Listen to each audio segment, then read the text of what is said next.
don't know if you guys know about kinesiology and the muscle testing that they do, and the test that's been done with that. There's a brilliant book called Power versus Force with a 20-year research into kinesiology. And one of the basic truths that came out of that is your body knows. Your body knows things that your mind doesn't even comprehend yet. So one exercise that they did, experiment, was to take two white envelopes in a crowd of, I think, about 600 people. One envelope contained vitamin C. The other envelope contained poison. Okay.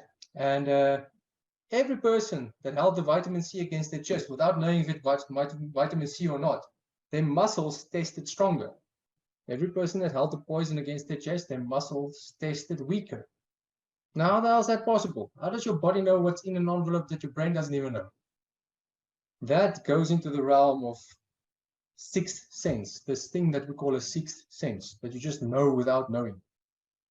And ironically enough, females have it better than males. They have a better sixth sense when it comes to these things, because the guys don't really think about things that deeply, and they don't go deeper into stuff.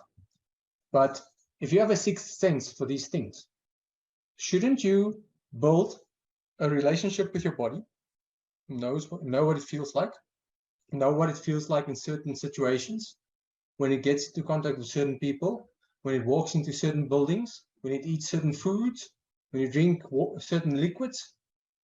If you understand what effect that has on your body, that's always also a big jump to decide what is right or wrong for you.